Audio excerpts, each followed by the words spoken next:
हाय विद्यार्थियों, नमस्कार। हम लोग क्लास ट्वेल्थ के पॉलिटिकल साइंस का हिस्सा पढ़ने जा रहे हैं। और आप जानते हैं पॉलिटिकल साइंस का दो हिस्सा है। एक है स्वतंत्र भारत में राजनीति और दूसरा हिस्सा इनका है समकालीन विश्व में राजनीति। तो समकालीन विश्व में राजनीति का ही ये टॉपिक है। दो ध्रुवीयता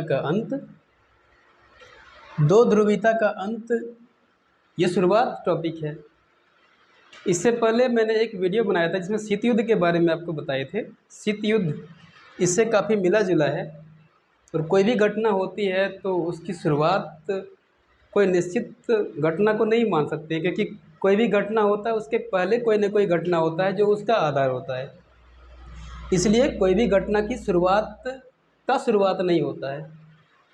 तो यहाँ शुरू करेंगे हम लोग शीत युद्ध का अंत, लेकिन इससे पहले विश्व युद्ध और सेकेंड वर्ल्ड वॉर के बारे में आपको थोड़ा सा जानना पड़ेगा। तो मैंने एक वीडियो बनाया है, उसमें आप देख सकते हैं। और ये जो कहानी है इसकी शुरुआत यहाँ से होती है, बर्लिन की दीवार से। जो दीवार है बर्लिन की दीवार, ठीक है। देखिए दोस्तों, ये एक दीवार है, जैसे कि ये दीवार है और बर्लिन की सीमा है, ठीक है। ये है वेस्ट बर्लिन और ये है ईस्टर्न बर्लिन। तो बर्लिन में जो दीवार थी इसकी लंबाई थी लगभग 150 से भी ज़्यादा, 150 किलोमीटर समझिए, 150 किलोमीटर की लंबाई है इसकी, ठीक है। इनका निर्माण जो हुआ था वो हुआ था 1961 में, और तब से लेकर के 28 साल तक ये रहा, ठीक है। और 28 वर्ष के बाद ही अंत में एक डेट है इसका, 9 नवंबर 1989। इस डेट को, इस दीवार को तोड़ दिया गया। ये दीवार तोड़ दिया। ये दीवार तोड़ने के पीछे कारण था, और वो क्या कारण था? वो था समाजवाद और पूंजीवाद, इन दोनों के बीच बंटवारा, इन दोनों के नियम के बीच बंटवारा। तो सोशलिज्म और कैपिटलिज्म ये दोनों सिद्धांत है, ये दोनों विचारधारा है। इकोनॉमिक और पॉलिटिकल को कैसे हम कंट्रोल करें, इसकी एक विचारधारा है, एक फॉर्मूला है। लेकिन इस फॉर्मूले की ताकत देखिए कि दीवार खड़ा कर दिया, 150 किलोमीटर तक लंबी दीवार खड़ा कर दिया। अंत में तो रहा नहीं, क्योंकि नियति जो कहता है वो ये है कि एक बार समाजवाद आएगा, फिर एक बार पूंजीवाद आएगा। तो समाजवाद और पूंजीवाद के चक्कर के होड़ में दीवार नहीं रहा, क्योंकि बर्लिन के जनता ने ही इस दीवार को तोड़ दिया है। ये क्यों तोड़ा, ये क्या बात है, इसको समझिए, सारे कॉन्सेप्ट समझेंगे आज, ठीक है। कहानी शुरुआत यहाँ से होती है।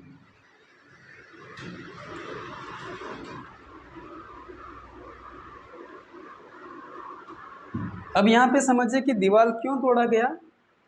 देखिए, कार्ल मार्क्स,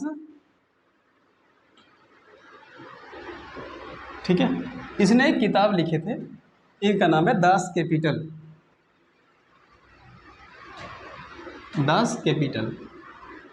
और इस किताब में एक जिक्र किया था इन्होंने कि सोशलिज्म और कैपिटलिज्म क्या है। तो इन्होंने कहा था कि सोशलिज्म और कैपिटलिज्म जो है वो एक चक्का है, एक व्हील है, एक पहिया है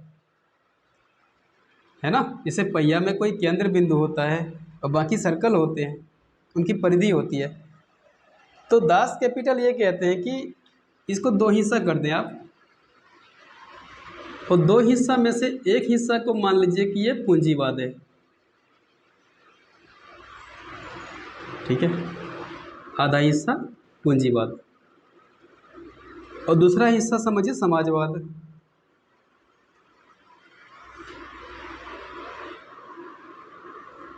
और इस किताब का ये मानना है कि एक बार पूंजीवाद आता है, फिर समाजवाद आता है, पूंजीवाद आता है, फिर समाजवाद आता है।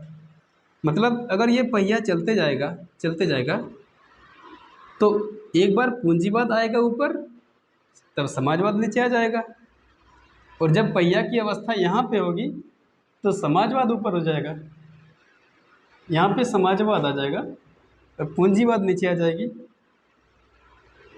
और पहिया फिर ऐसे हो जाएगा। इसका मतलब क्या कह रही है हमें?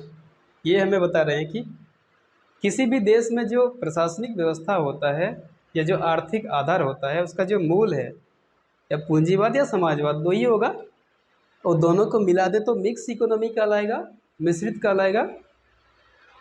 और मिक्स भी होता है तो खास रेशियो में होता है, एक अनुपात में होता है। जैसे इंडिया के बारे में कहें तो विश्व बैंक ने इंडिया के बारे में एक रिपोर्ट दी थी और कहे थे कि भारत जो है ना, भारत पूंजीवाद के संक्रमण में गुजर रहा है।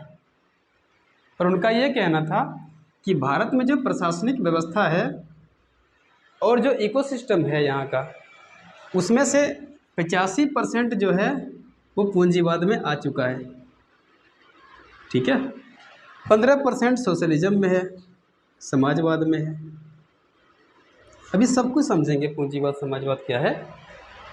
तो WB का ये मानना था कि इंडिया पहले समाजवाद था, नेहरू के टाइम में काफ़ी संख्या में जो काम किए गए वो समाजवाद के फॉर्मूले के हिसाब से किए गए। लेकिन अब 1991 में जो यहाँ पर आर्थिक सुधार होता है, जिसको शॉक थेरेपी भी एक तरह से कह सकते हैं, ठीक है। हम शॉक थेरेपी भी बताएंगे आपको कि शॉक थेरेपी क्या है और रूस में कैसे शॉक थेरेपी को अप्लाई किया गया। रूस ही क्यों, उसके साथ साथ जो USSR के संगठन में आने वाले जितने भी कंट्री हैं उन सबको शॉक थेरेपी लगा। और इंडिया, जबकि रूस का कोई हिस्सा नहीं है, इंडिया को भी शॉक थेरेपी झेलना पड़ा, इंडिया को भी शॉक थेरेपी लगा है। हालांकि हम लोगों ने इनका नाम अलग दे दिया, इनका नाम हमने दिया आर्थिक सुधार। 1991 का LPG, लिबरलाइजेशन, प्राइवेटाइजेशन, ग्लोबलाइजेशन, लेकिन चीज़ वही है। अब ये समझिए कि WB, वर्ल्ड बैंक का ये कहना कि इंडिया 85% पूंजीवाद हो चुका है और समाजवाद में 15% ही है, और ये भी इनका कहना कि पूर्णतः ये हो जाएगा। एक अनुमान है, एस्टिमेट है कि पूर्णतः ये पूंजीवाद में हो जाएंगे। फिर इनका ये भी अनुमान है कि फिर ये समाजवाद में आएंगे। तो ये नियम है, इस नियम को समझना होगा। मेरा सिर्फ इतना कहना है कि दास कैपिटल एक बात कह गए, और वो ये कि समाजवाद, पूंजीवाद, फिर समाजवाद, फिर पूंजीवाद, पूंजीवाद, समाजवाद, फिर पूंजीवाद, फिर समाजवाद, और ये पहिया चलते जाएगा चलते जाएगा चलते जाएगा।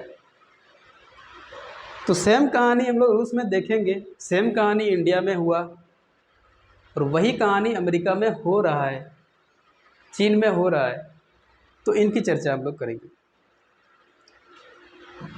ठीक है।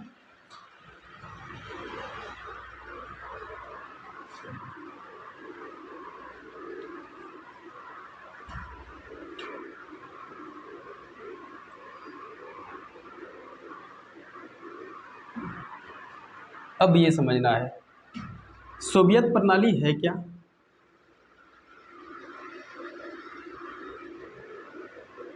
क्या है सोवियत प्रणाली, है ना। देखिए 1917 में रूस में एक क्रांति हुआ था, ठीक है। रूस में क्या हुआ था, क्रांति हुआ था, जिसमें जार निकोलस को हटाया गया। क्योंकि रूस में राजशाही शासन था, राजशाही शासन को हटाने के बाद रूस की जनता ने एक संस्था बनाई जिसका नाम है कम्युनिस्ट। और कम्युनिस्ट संस्था ने, कम्युनिस्ट पार्टी ने मिल करके शासन चलाने का निर्णय किया, शासन चलाने की ठान ली। तो 1917 में एक नई व्यवस्था का सृजन हुआ, उसका नाम है USSR, ठीक है। इसका मतलब है कि सोवियत समाजवादी गणराज्य, USSR। इनका एक कॉन्सेप्ट था, और वो ये, इन्होंने 70 साल तक शासन किया, 70 वर्ष तक शासन किया। इनका कॉन्सेप्ट ये था कि पूंजीवादी गतिविधि में जितना भी कुछ आता है सबको हटाओ,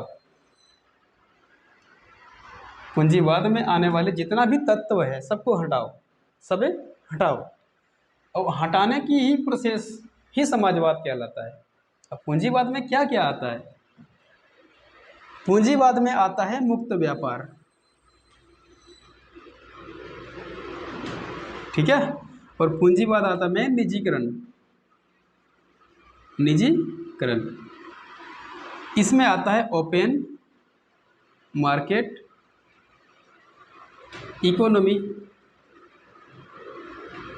इसको बोलते हैं खुला बाजार अर्थव्यवस्था, ठीक है, जहाँ पर किसी भी तरह की प्रतिबंध, किसी भी तरह का टैरिफ नहीं लगाया जाता है, आदमी आराम से कोई भी व्यापार कर सकता है, ठीक है। और इसमें हस्तक्षेप की नीति अपनाई जाती है, हस्तक्षेप।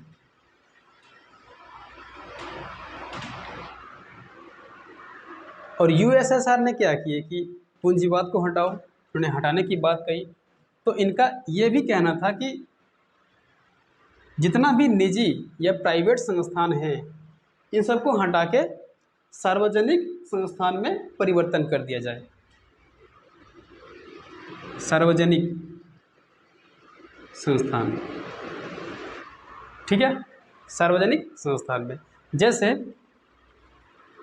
इनका कहना था कि एक ही पार्टी रहेगी, सिर्फ रूस में एक ही पार्टी रहेगी और वो रहेगा साम्यवादी, साम्यवादी पार्टी, सोशलिज्म वाला,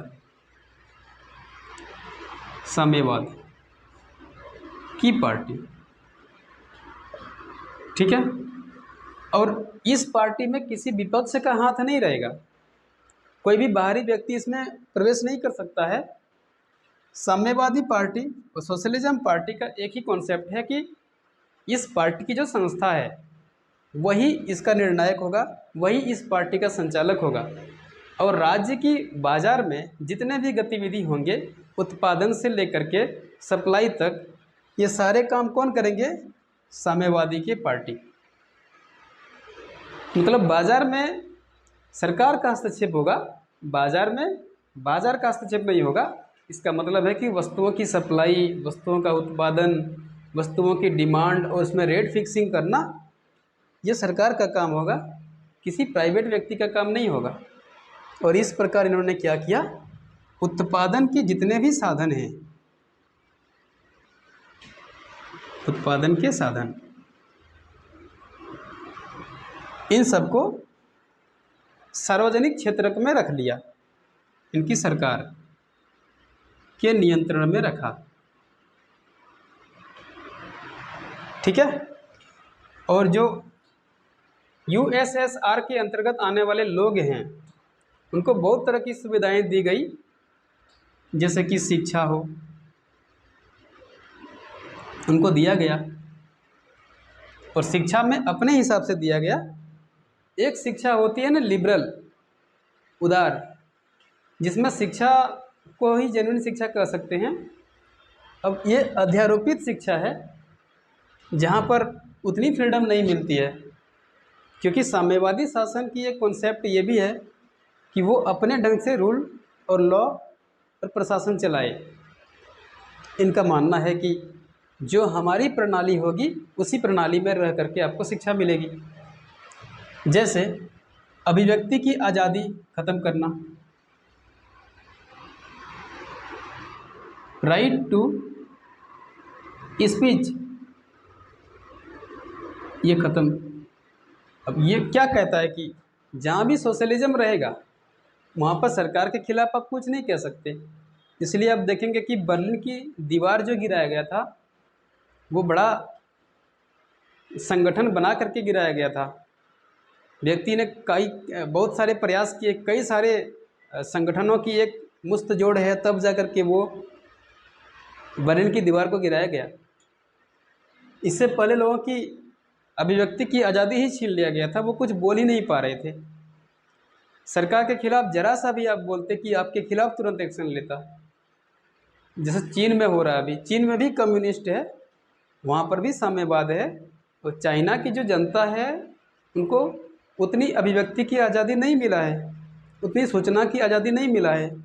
इसलिए कहते हैं ना कि जब अमेरिका में इंफॉर्मेशन टेक्नोलॉजी का विस्तार हो रहा था, इंफॉर्मेशन टेक्नोलॉजी में प्रगति कर रहे थे, तब जो मिखाइल गोर्बाचोव है, उन्होंने रूस में ये क्रांति स्थापित करने की सोची।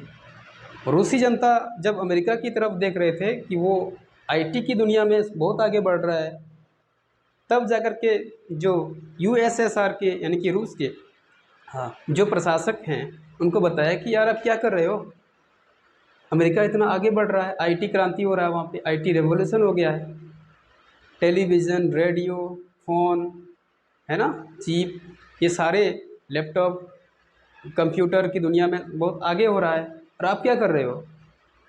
वहाँ की बौद्धिक जो परंपरा जो पूरे अमेरिका में फैल रहा है, उससे वहाँ की ह्यूमन कैपिटल ग्रो हो रहा है, तो आप रूस में क्या कर रहे हो।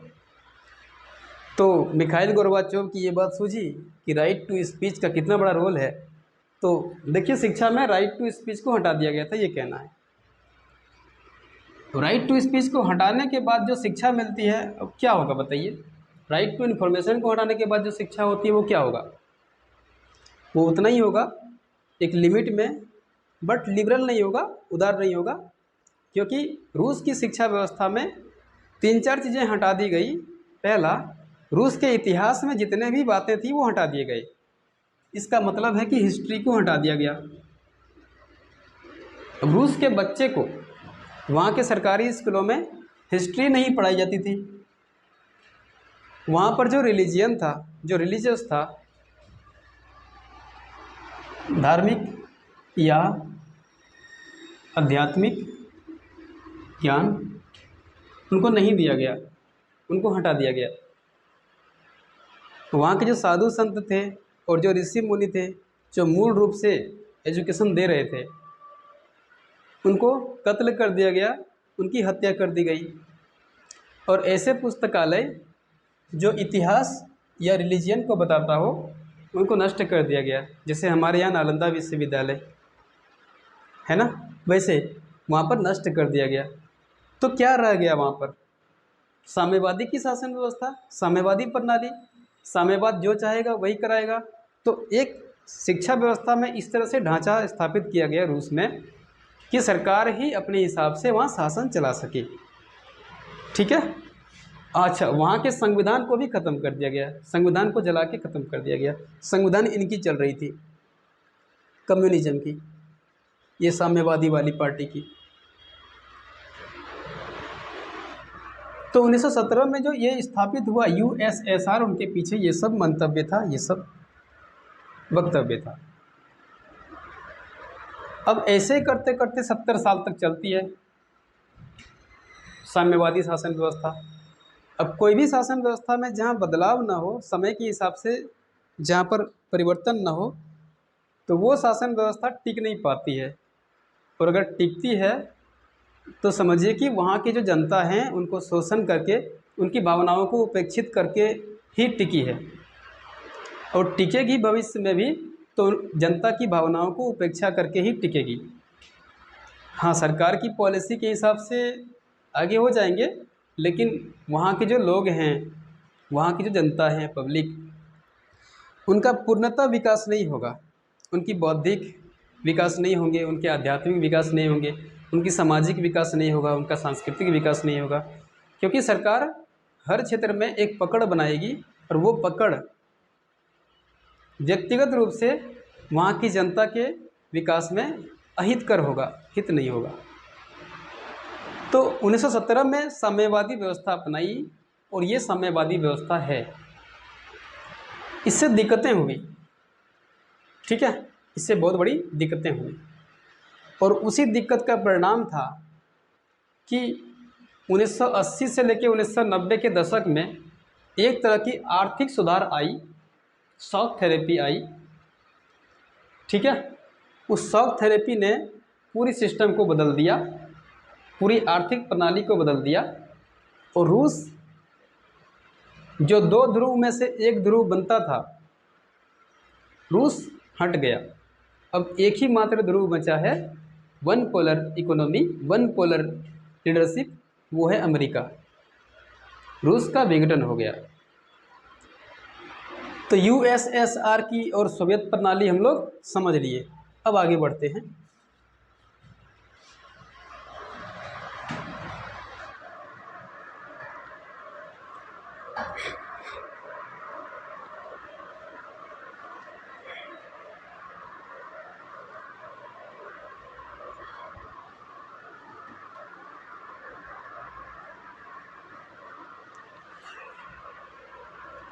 देखिए दोस्तों,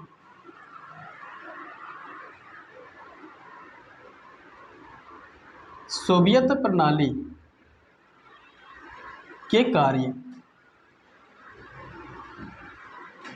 ठीक है, प्रश्न पूछा जाएगा कि सोवियत प्रणाली के क्या क्या क्या कार्य थे, उनके वर्क फंक्शन क्या क्या थे। ठीक है, तो इनका पहला कार्य था कि समाजवाद की विचारधारा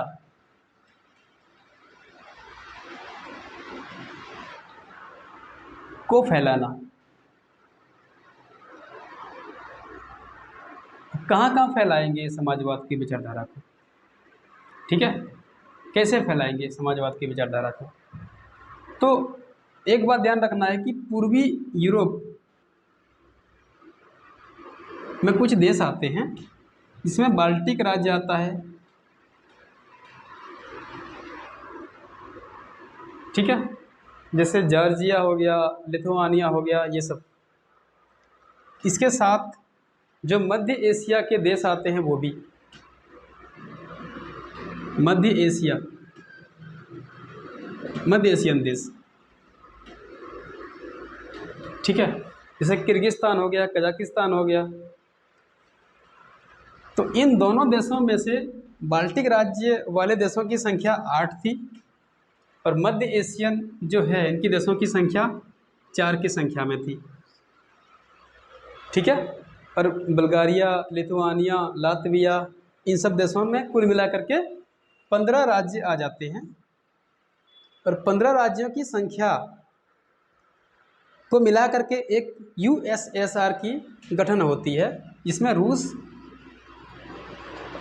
मेन लीडर होता है, मुख्य भूमिका अदा करने वाला होता है, वो लीडिंग करने वाला होता है, वो नेता देश कहलाता है। तो इनका काम क्या था कि बाकी जो कंट्री है उसमें समाजवाद की विचारधारा को फैलाना। क्यों? क्योंकि बाल्टिक राज्य जिसको हम कहते हैं, या जिसको हम पूर्वी यूरोपीय देश कहते हैं, पूर्वी यूरोपीय देश, वहाँ पर फासिज्म, फासीवाद, ठीक है, बहुत फैल गया था। फासिज्म बहुत फैल गया था। जब फासीवाद की क्लास लेंगे हम, तो उस टाइम बताएंगे कि फासीवाद क्या है, ये विस्तार में है। इतना समझिए कि फासीवाद एक ऐसा ओपिनियन है, एक ऐसा विचारधारा है जो, जैसे कि समाजवाद हो गया, जैसे कि पूंजीवाद हो गया, वैसे ही सैन्यवाद होता है, वैसे ही फासिज्म होता है, फासीवाद होता है। और फासीवाद में व्यक्ति को जोखिम में रख करके उनकी जीवन शैली को चलाने वाली परंपरा होती है फासीवाद। तो ये था वहाँ पे। जबकि जो इस जोखिम भरी, इस अवसाद भरी जिंदगी से रूस ने इनको हटाया, इन 8 देशों को। इन्होंने कहा कि मुझे समाजवाद अपना लो, जैसे हम अपनाए हैं वैसे, और मेरे पक्ष में हो जाओ। क्योंकि कोल्ड वॉर, शीत युद्ध और सेकेंड वर्ल्ड वॉर का एक ही मकसद था, और वो था कि रूस अपने पक्ष में अपने मेंबर देशों को करना चाहता था, और अमेरिका अपने पक्ष में अपने मेंबर देशों को करना चाहता था। इन दोनों के बीच में तनातनी थी कि कौन कितने देश को अपने अपने पक्ष में कर सकते हैं। जैसे कि वोटिंग के टाइम में होता है ना, किस प्रत्याशी ने कितने वोटर को अपने अपने पक्ष में किया, वही विजेता होंगे। वैसे ही रूस और ये अमेरिका, इन दोनों का एक ही काम था कि कितने सारे कंट्री को हम अपने पक्ष में कर पाएंगे, अपनी विचारधारा में ले आ पाएंगे। वैसे ही फासिज्म, फासीवाद की चंगुल से जो मुक्ति कराया रूस ने इन बाकी 8 देशों को, तो इन 8 देशों को भी लगा कि कहीं ना कहीं मेरे सपोर्ट में काम कर रहे हैं, और इन सपोर्ट में काम करने के लिए हमें कुछ न कुछ करना होगा। क्या करें? तो समाजवाद की विचारधारा को अपना लेंगे। इन्होंने इनको अपना लिया, अडॉप्ट कर लिया, ठीक है। अब इसने क्या किया कि जो प्रणाली समाजवाद की है, ठीक है, उन समाजवाद प्रणाली में इनको ढालना शुरू कर दिया। इन 8 देशों को ढालना शुरू कर दिया समाजवाद की प्रणाली में, ठीक है। दिक्कत यहाँ पर आ जाता है कि समाजवाद की प्रणाली हो या पूंजीवाद की प्रणाली, उसकी अंतिम परिणति यही होती है कि एक बार समाजवाद, एक बार पूंजीवाद। अब किस टेम्परामेंट में और कहाँ पर है ये देखना पड़ता है कि पूंजीवाद क्या पूर्णतः हो गया यदि पूंजीवाद पूर्णतः हो गया तो समझिए समाजवाद की ओर अग्रसरित है, और समाजवाद पूर्णतः हो गया समझिए पूंजीवाद की ओर अग्रसरित है।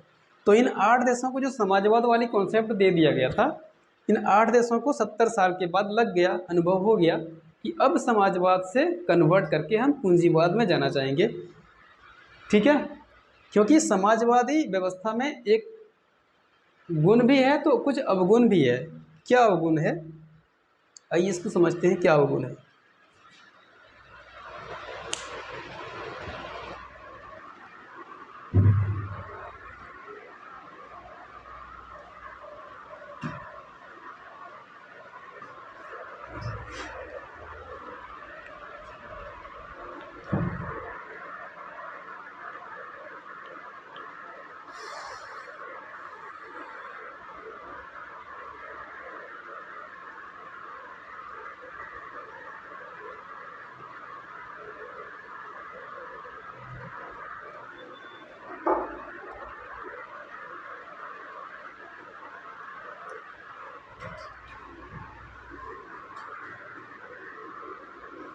देखिए,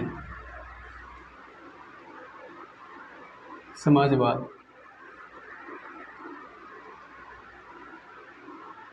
और एक है पूंजीवाद, इसके अवगुण क्या है और क्यों मतलब दिक्कत हुआ, इसके पूरी कॉन्सेप्ट को समझना है। पूंजीवाद क्या करता है, पूंजी पर जोर देता है, पूंजी पर जोर। ठीक है, पूंजीवाद निजीकरण पर जोर देता है और यह निजीकरण के खिलाफ होता है, सरकार में आता है। उत्पादन की सारी प्रणाली सरकार में आता है और यहाँ पर उत्पादन की सारी प्रणाली किस में आता है, निजीकरण में आता है। सही है, ठीक। यहाँ पर ओपन इकोनॉमी होता है और यहाँ पर क्लोज इकोनॉमी होता है। तो क्लोज इकोनॉमी का मतलब हो जाता है कि एक बंद अर्थव्यवस्था, जैसे कि अंडमान निकोबार एक बंद अर्थव्यवस्था है, क्लोज इकोनॉमी है। हालांकि फिर भी भारत सरकार ने काफ़ी लिबरल किया है, उदार किया है, जैसे कुछ लोग वहाँ पर घूमने जा सकते हैं, प्रोटेक्शन दिया है और आवाजाही की सुविधा भी दिया है। लेकिन वहाँ पर जो जनजाति रह रहे हैं तो उन जनजातियों के लिए एक संरक्षित क्षेत्र बनाया गया है, प्रोटेक्ट एरिया बनाया गया है। तो इस प्रोटेक्ट एरिया को हम लोग क्लोज इकोनॉमी कह सकते हैं, क्योंकि बाहर से कोई भी वस्तु यहाँ पे आता नहीं है और यहाँ से बाहर कोई भी वस्तु जाता नहीं है। इन लोगों को उतना इकोनॉमी की पता भी नहीं है, मतलब भी नहीं है, इनको अपने ज़िंदगी से मतलब है, जी लेते हैं, काफ़ी है। लेकिन हम लोग अपना जो राज्य झारखंड है तो उसको ओपन इकोनॉमी कहेंगे, क्योंकि झारखंड क्लोज इकोनॉमी नहीं है। झारखंड में महाराष्ट्र से भी वस्तुएं आती है, चेन्नई से भी वस्तुएं आती है, झारखंड में श्रीलंका से, अमेरिका से, हर जगह से वस्तुएं आती है, जाती भी है। इसको क्लोज इकोनॉमी नहीं कहेंगे, इसको ओपन इकोनॉमी कहेंगे। लेकिन यूएसएसआर में समाजवाद जब था उस टाइम क्लोज इकोनॉमी था। क्लियर है। अब यहाँ पर एक बात समझिए कि क्लोज इकोनॉमी अगर है तो इसमें क्या दिक्कत आ जाती है, क्यों फेलियर हो जाता है ये। जब भी सरकार लेता है अपना सिस्टम उत्पादन में और सरकार की पकड़ होती है इस सिस्टम में, तो समझिए कि वहाँ पर नौकरशाह आएगा। नौकरशाह ब्यूरोक्रेसी आएगा। और इस ब्यूरोक्रेसी ने क्या किया, ब्यूरोक्रेसी ये करेगा कि जितना हो सके दंभी आचरण बनाएं, दंभी आचरण, जितना हो सके भ्रष्टाचार फैलाएं।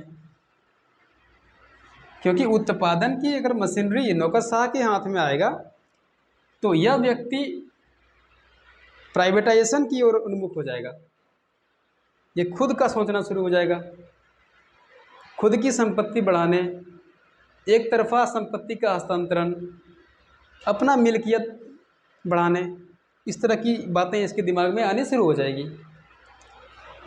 तो नौकरशाहों ने क्या किया, भ्रष्टाचार, दंभी आचरण और बहुत सारी धन संपदा को अपने नाम पे कर लिया। इसका मतलब है कि संपत्ति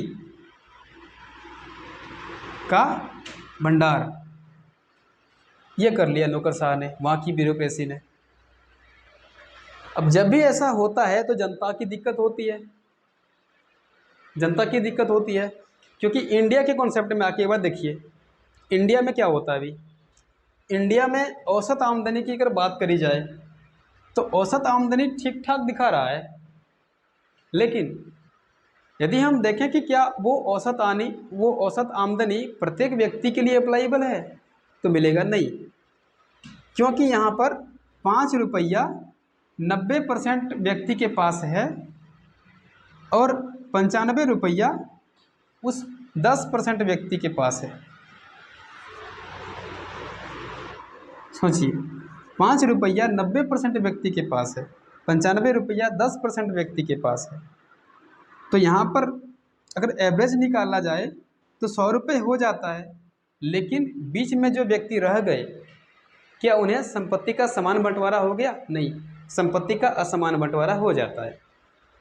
एग्जाम्पल के लिए अगर हम ड्रीम 11 की बात करें, ड्रीम 11 जो गेम है इसको समझिए।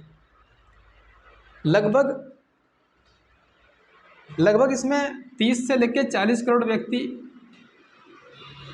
डायरेक्टली या इनडायरेक्टली इन्वॉल्व है।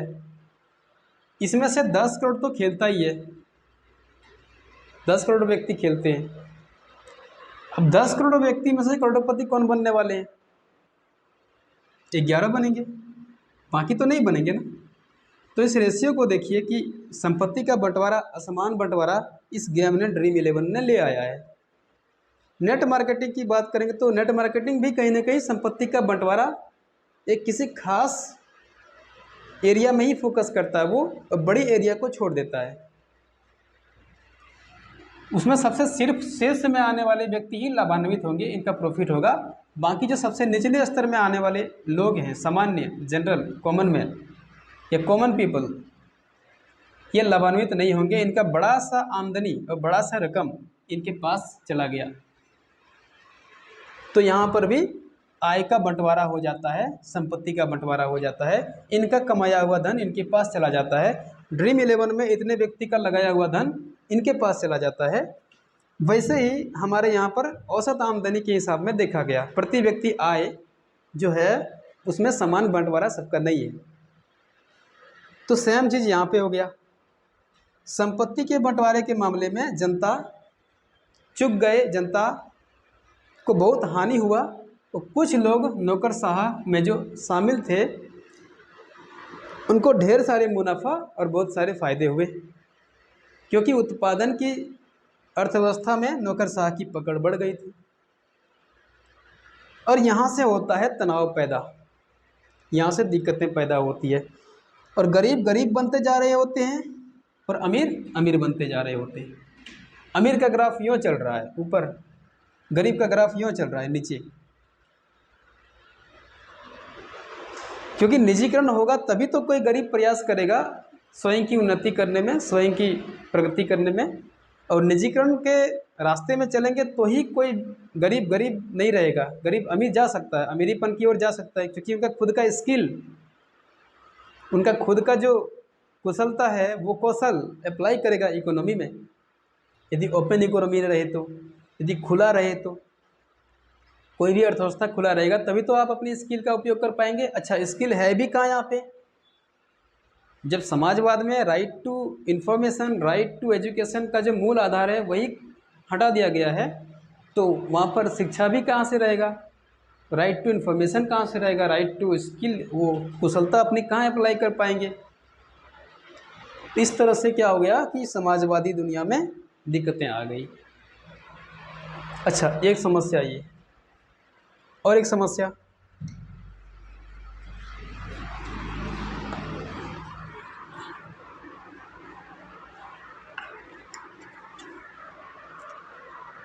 दिक्कत ये हो गया था कि समाजवादी दुनिया के लोग और पूंजीवादी दुनिया के लोग दिखावे की जिंदगी जी रहे थे, दिखावे की जिंदगी जी रहे थे। अब समझिए, यदि हम पूंजीवाद की उपज यूएसए को माने और इसका यूएसएसआर को माने, तो यूएसएसआर सेकंड नंबर पर आता था इकोनॉमी के मामले में, पूरे विश्व में इकोनॉमी के मामले में यूएसएसआर सेकंड नंबर पर आता था, ये सेकंड था। तो फर्स्ट था यूएसए, फर्स्ट था ये।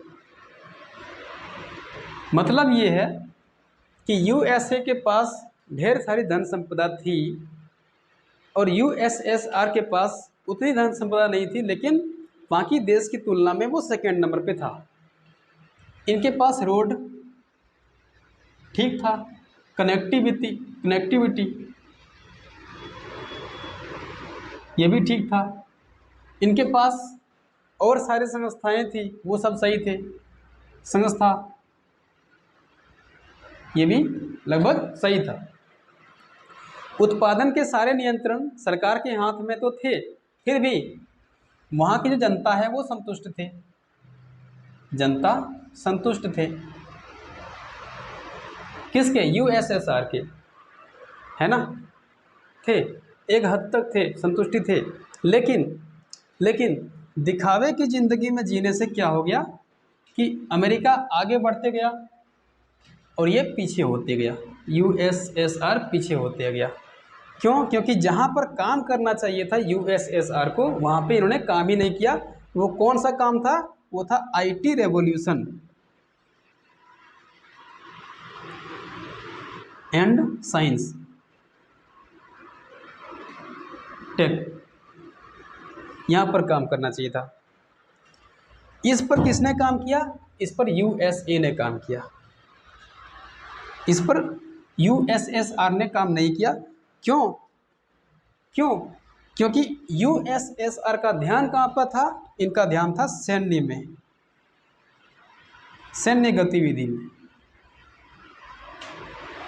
अब सैन्य गतिविधि में क्या करना होता है? सैनिकों के मामले में खर्च करना पड़ता है, सेनाओं के लिए वेपन्स, हथियार इकट्ठा करना पड़ता है, सेनाओं की रसद की पूर्ति की जाती है। उनके लिए कितने खर्चा, डिफेंस की लाइन में कितने खर्चा हैं। जापान ने यूँ ही नहीं कहा ना कि हमने डिफेंस की लाइन में हमें आना ही नहीं है, उसने अमेरिका को दे दिया जिम्मा। उसने कहा अमेरिका की कि आप खुद हमारी हिफाजत करिए और जो भी इसका एक्सपेंडिचर होता है करेंगे वहाँ, लेकिन हम खुद इस तरह की गतिविधि नहीं रखेंगे।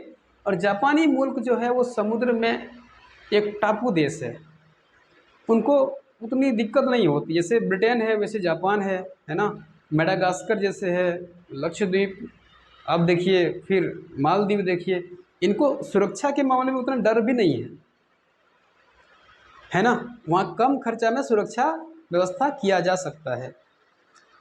तो रूस का ये कहना था कि सैन्य गतिविधि में खर्च करें, तो इन्होंने हथियार खरीदना शुरू किया। ठीक है, ये हथियार बनाने शुरू कर दिए, परमाणु बम, हाइड्रोजन बम, अणुजन बम, इसमें खूब खर्चा किया इन्होंने। टैंक, गोला बारूद और तरह की वेपन्स और हथियार पर खर्चा करना शुरू कर दिया। किसने? रूस ने। और अमेरिका कम खर्चा करते थे ताकि रूस को भड़का सकें, और रूस ज़्यादा खर्चा करते थे ताकि अमेरिका को दिखा सकें और बाकी दुनिया को दिखा सकें। लेकिन अमेरिका का ध्यान था साइंस एंड टेक्नोलॉजी पे, इनका ध्यान था आईटी रेवोल्यूशन पर। ठीक है, और इनका ध्यान नहीं था यहाँ पर, यूएसएसआर का ध्यान नहीं था। तो कौन आगे बढ़ेगा? जिनका ध्यान साइंस एंड टेक्नोलॉजी पे है, जिनका ध्यान आईटी रेवोल्यूशन पर है, वो निश्चित है, स्वाभाविक है कि वो आगे बढ़ेगा। तो अमेरिका आगे बढ़ते गया, पूंजीवाद आगे बढ़ते गया, रूस नीचे होते गया, ये पिछड़ते गया। अच्छा, इन दोनों देशों की एक कॉन्सेप्ट ये भी थी कि हम मैक्सिमम से मैक्सिमम देशों को अपनी ओर खींच पाएँ, इसलिए इन्होंने अधिकांश सहमतियों पर खर्च करना शुरू किया। तो सहमति के लिए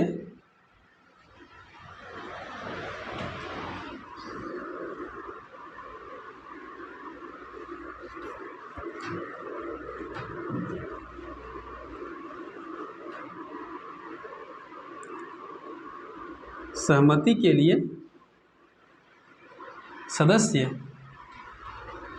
देशों को मित्र बनाना और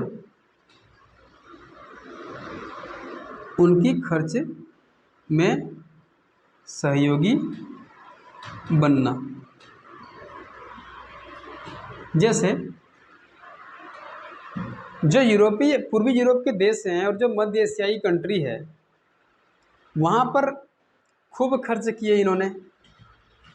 उनको बोला कि आप समाजवाद की दुनिया में आ जाओ, समाजवाद के कॉन्सेप्ट में चलो, आप तो लाभान्वित होंगे ही, अब बाकी किसी भी तरह का दिक्कत हम आपको होने देंगे नहीं। लेकिन इसमें इस चक्कर में क्या होता है कि यूएसएसआर की पैसे खर्च होते हैं। अब मान लीजिए लातविया देश है,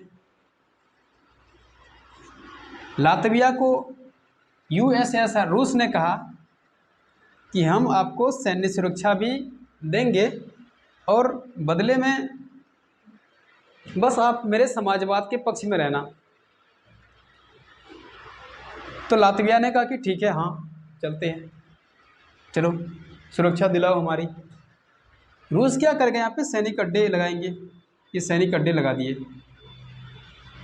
यहाँ पे खर्चा तो है ना, बहुत सारे खर्चे, सैनिकों को रखने के बाद तो खर्चा बहुत सारे बढ़ जाते हैं। अब लातविया ने समझा कि अगर हमारे देश के नागरिकों को यदि सेवा मिल जाती है सेना के रूप में, तो अधिकांश व्यक्ति को सैनिकों की नौकरी दिया जाए, सैनिकों के काम दिया जाए, सैनिकों के काम धंधे दिया जाए। तो सैनिकों को काम धंधे दिलाने के चक्कर में लातविया ने अपनी प्रोपेगेंडा रची। तो खर्च किन को हो रहा है, यूएसएसआर को हो रहा है। यहाँ पे सैन्य अड्डे बनाए गए, इनको हथियार दिया गया, इनको गोला बारूद दिया गया, ताकि आवश्यकता पड़ने पर ये जो सैनिक हैं यहाँ पर ये उपयोग करेंगे। और इस तरह करते करते साइंस टेक्नोलॉजी की दुनिया में अमेरिका आगे बढ़ गया, रूस पिछड़ गया। अब बताइए कौन ग्रो करेगा, कौन आगे बढ़ेगा? तो यूएसएसआर पीछे हो जाएंगे, यूएसए आगे बढ़ जाएंगे, बहुत आगे बढ़ जाएंगे। तो इस तरह से होते होते जनता कितना बर्दाश्त करेगा? तो वहाँ पे दिक्कत हो गई। कहाँ पे? यूएसएसआर में दिक्कत हो गई। क्या दिक्कत हो गई? पहली बात तो 70 वर्ष की शासन है ना, कितने 70 वर्ष की, अपने आप में बहुत बड़ा टाइम है, जो कि लोग चाह रहे थे कि इस व्यवस्था को बदलें। क्यों? क्योंकि गरीबी आ गई थी। ठीक है, गरीबी आ गई थी। अब रूस की सरकार के पास पैसे नहीं है, उसने प्रोडक्शन करना बंद कर दिया। जो सामूहिक कारखाना है, जो पब्लिक फैक्ट्री है, वहाँ से उत्पादन करना बंद कर दिया। और एक घटना ये हो गई कि 1980 के दशक में प्राकृतिक भूचाल आई, जिसमें से सूखा आ गया। और इस सूखे की हालत में कई सारे रशियन लोगों को मौत का सामना करना पड़ा, कई सारे लोग मर भी गए। लेकिन उन सब ने कहा कि हमारी साम्यवादी प्रणाली विफल हो गई, क्योंकि इस टाइम के हिसाब से, समय के हिसाब से, सूखे के टाइम में वो रसद जुटाने में, खाद्यान्न सुरक्षा, खाद्यान्न आपूर्ति में वो विफल रहा। तो इन्होंने कहा कि सामूहिक खेती हटाओ और निजी खेती की शुरुआत किया जाए, निजी खेती को व्यवस्थित किया जाए। इसने निजी खेती की ओर बढ़ना शुरू कर दिया। अच्छा, साइंस और टेक्नोलॉजी की दुनिया में इंफॉर्मेशन टेक्नोलॉजी यानी कि आईटी रेवोल्यूशन हो रहा था, और अमेरिका बहुत बड़े बड़े मुकाम हासिल कर रहे थे, बड़ी उपलब्धि हासिल कर रहे थे। तो जब रूस की जनता ने देखा कि अमेरिका कितना प्रगति कर रहा है, कितनी फास्ट तरीके से प्रगति कर रहा है, तो रूस के लोगों को ये बात पता चला कि यदि साम्यवाद और समाजवाद हटा दिया जाए, कम्युनिज्म हटा दिया जाए और पूंजीवाद को ले आया जाए, तो हम भी आईटी रेवोल्यूशन की दुनिया में आगे बढ़ेंगे और बहुत बेहतरीन कर जाएंगे, बहुत हमारी इकोनॉमी सुपर फास्ट ग्रो करेगी। और इस तरह की दिक्कतें जो आती है, सूखा, बाढ़ और बाकी सारी समस्याएं, प्राकृतिक आपदाएं, उससे हम लोग निपट पाएंगे और गरीबी दूर हो पाएगी, और जो आय की असमानता है ये भी ख़त्म हो जाएगी। ठीक है। अच्छा, एक इतिहासकार है, उसका नाम है जेटी बार्नाग। उसने इस रूस की क्रांति के बारे में इन्होंने एक बात कहे थे, वो ये कहे थे कि जब तक किसी भी देश में राष्ट्रीयता की बात हो जाती है, जब तक किसी भी देश में राष्ट्रीयता की बात हो जाती है, तब तक उस देश में क्रांति होने से कोई रोक नहीं सकता, कोई रोक नहीं सकता। अब सेम कहानी देखेंगे इंडिया में। इंडिया में 1885 में कांग्रेस का संगठन बना। इसके बाद लोग विदेश में गए, विदेश में जाने के बाद शिक्षा लिया, इटली गए, मोजाम्बिक गए, अफ्रीका गए, अमेरिका गए, स्पेन गए, पुर्तगाल, कितने सारे देशों से गए, जापान गए, रूस गए। और वहाँ पे जाने के बाद देखे इन्होंने कि किस तरह से क्रांति हो रही है, और सेम क्रांति की राष्ट्रीयता की प्रचार हमारे इंडिया में फैली। इंडिया में राष्ट्रीयता की प्रचार फैली, तब से देखिए कि अंग्रेज़ों को भगाने की साजिश कितनी गहरी होती चली गई। इंडियनों ने राष्ट्रवाद में इतनी देशभक्ति दिखाई कि 1947 में मेरा देश आज़ाद भी हो गया। तो उस इतिहासकार ने लिखे कि जब तक कोई भी राष्ट्रवादी क्रांतिकारी की बात आ जाती है तो कोई भी देश रुकता नहीं, वो देश आज़ाद होने की ओर आगे हो जाता है। सेम घटना हो जाती है यहाँ पे रूस में। क्लियर है? सेम घटना क्या होती है? रूस में हो जाती है। और उस घटना में एक नई विचारधारा का जन्म होता है, वो है राष्ट्रवाद। राष्ट्रवाद ने क्या किया? पूंजीवादी शासन व्यवस्था की ओर चलना शुरू कर दिया, समाजवाद को उखाड़ फेंकने की बात करी। ठीक है, समाजवाद को उखाड़ फेंकने की बात करी।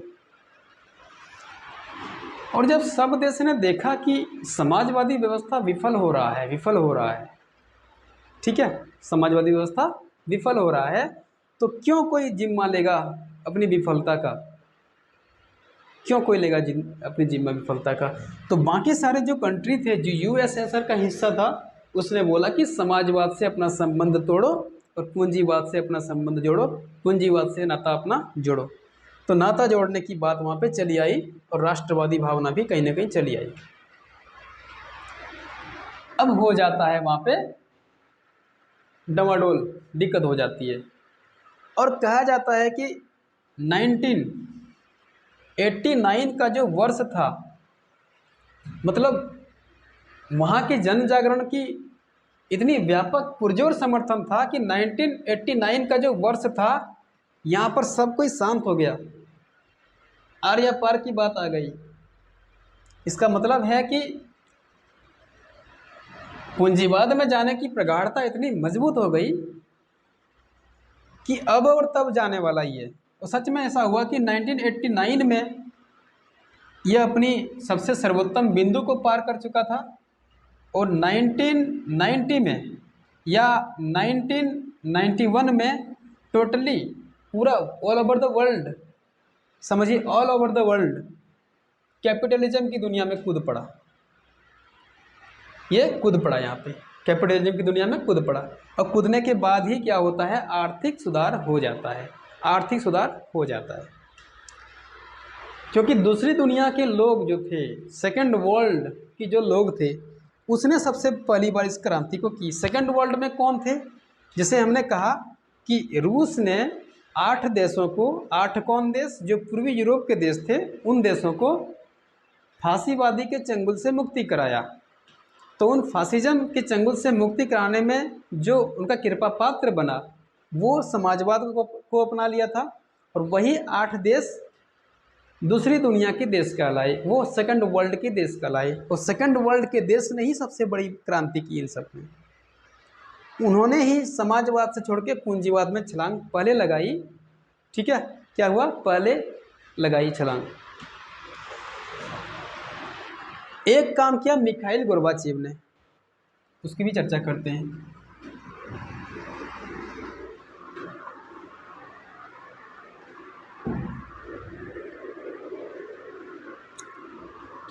जैसे 1989 में हमने कहा कि यह विचार इतनी बलवती हो गई थी, इतना प्रगाढ़ हो गया था कि समाजवाद को छोड़ के पूंजीवाद में छलांग लगाने की बात कर रहे थे। यह पूंजीवाद है और यह समाजवाद है। तो उस टाइम क्या हुआ था? रूस में शासन चल रहा था, और वो शासन चल रहा था साम्यवाद का,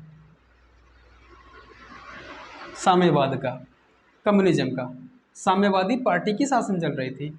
और साम्यवाद की पार्टी में ही एक व्यक्ति था, उनका नाम था मिखाइल गोर्बाचेव। Mikhail Gorbachev. ये कौन था? तो ये महासचिव था।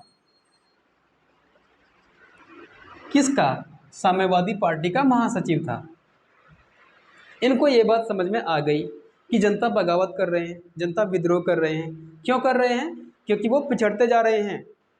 जो जनता गरीब है वो गरीब की ओर धंसते जा रहा है, और जो अमीर है वो अमीरी की ओर बढ़ते जा रहा है। उसके पीछे क्या वजह है?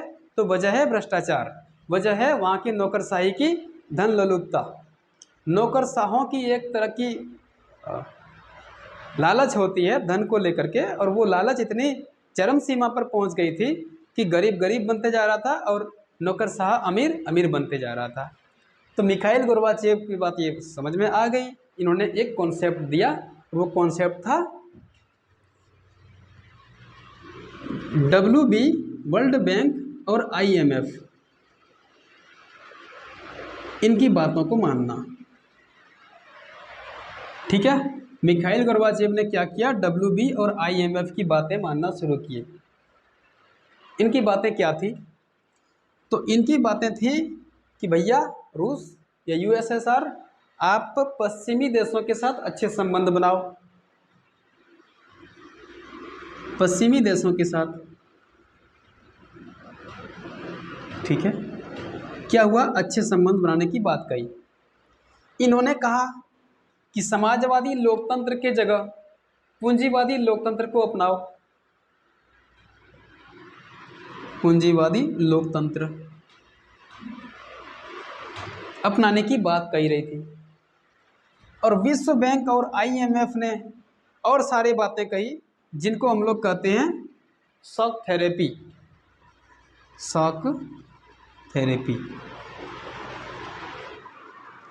ये शॉक थेरेपी, ये शॉक थेरेपी क्या है? तो शॉक थेरेपी का मतलब होता है आघात लगाकर उपचार करना। पहले आघात करेगा, फिर उपचार करेगा। जैसे पहले किसी को कोड़ा मारो, पहले किसी को चाकू मारो, फिर जाके उसकी ट्रीटमेंट करो। तो ये आघात लगा के उपचार करना होता है। इसका मतलब दर्द देके दवाई देना होता है। पहले दर्द दिया, फिर दवाई दिया, फिर दर्द दिया, फिर दवाई दिया। इसको बोलते हैं शॉक थेरेपी। तो WB और IMF की बातें मानना शुरू किया मिखाइल गोर्बाचेव ने, और वहाँ पर जाके क्या होता है कि आर्थिक सुधार होना शुरू हो जाता है। क्यों? क्योंकि WB और IMF ने बड़ी अच्छी बात कही कि पूंजीवादी लोकतंत्र अपनाओ। उन्होंने कही पश्चिमी देशों के साथ संबंध बनाओ। इन्होंने कहा कि ओपन इकोनॉमी बनाओ, ओपन इकोनॉमी, जिसमें L, P और G आना चाहिए। उदारीकरण, निजीकरण, वैश्वीकरण। और किसी भी तरह की आर्थिक प्रणाली में सरकार का कोई हस्तक्षेप नहीं होना चाहिए। सारा हस्तक्षेप निजी व्यक्ति के हाथ में होना चाहिए, प्राइवेट में होना चाहिए। तब मिखाइल गोर्बाचेव ने क्या किया कि लाइसेंस बांटना शुरू कर दिए, उत्पादन के हिसाब से लेकर के लाइसेंसीकरण, लाइसेंस बांटना शुरू कर दिए। लाइसेंस कैसे बांट रहे थे? उनका कहना था कि गरीब हो, अमीर हो, अब अफसरशाही हो, नौकरशाही हो, या कोई भी व्यक्ति हो, आपको लाइसेंस दिया जा रहा है। आप अपने अपने स्किल से, अपने अपने हुनर से, अपने अपने हिसाब से उत्पादन करना शुरू करें। लेकिन मिखाइल गोर्बाचेव को ये बात समझ में नहीं आ रहा कि वहाँ पर स्किल किनके पास है? स्किल तो है ही नहीं। स्किल कहाँ से मिलेगा? यदि शिक्षा देंगे, स्किल कहाँ से मिलेगा? उनको देंगे आज़ादी कि यहाँ वहाँ जाइए, घूमिए, और जा कर के इंफॉर्मेशन और टेक्नोलॉजी की दुनिया में अपना हाथ रखिए और देखिए कि कहाँ पर किस तरह से तरक्की किया जा रहा है, और अपने अपने स्किल के हिसाब से तरक्की को एक्वायर कीजिए। लेकिन जब वो था नहीं तो लाइसेंस बांट रहे थे, और लाइसेंस बांटने के दौरान कई गरीबों को लाइसेंस भी दिया गया, लेकिन गरीबों ने लाइसेंस को खरीद लिया और उसने लाइसेंस को बेच दिया, क्योंकि वहाँ पर गरीबी बहुत थी, क्योंकि वहाँ पर किसी तरह का कुशलता नहीं था। लाइसेंस ले लेने से क्या होगा? लाइसेंस बिचौलियों के हाथ में बेच दिया गया, और जब बिचौलियों के हाथ में बेच दिया गया तो मिखाइल गोर्बाचेव की 100% एफर्ट आधे एफर्ट में बदल गई, 50% की एफर्ट में बदल गई। इस तरह से मिखाइल गोर्बाचेव ने शुरुआत कर दी, पूंजीवादी प्रणाली में लाने की शुरुआत इन्होंने कर दी है। और सेम कहानी इंडिया के मामले में होता है। इंडिया भी कहीं ना कहीं क्लोज इकोनॉमी के दायरे में था, लेकिन मनमोहन सिंह के आने के बाद हमारे जो पीएम थे, है ना, उनके पहले ही समझिए कि जब मनमोहन सिंह हमारे यहाँ फाइनेंस की मामला संभाल रहे थे, तो उस टाइम इन्होंने ओपन इकोनॉमी की बात कही और एलपीजी को अपनाया। ये भी एक शॉक थेरेपी है, ठीक है, शॉक थेरेपी ये भी है। अगले वीडियो में बताएंगे शॉक थेरेपी और इसके बाद। ठीक है, तब तक इतना ही, धन्यवाद।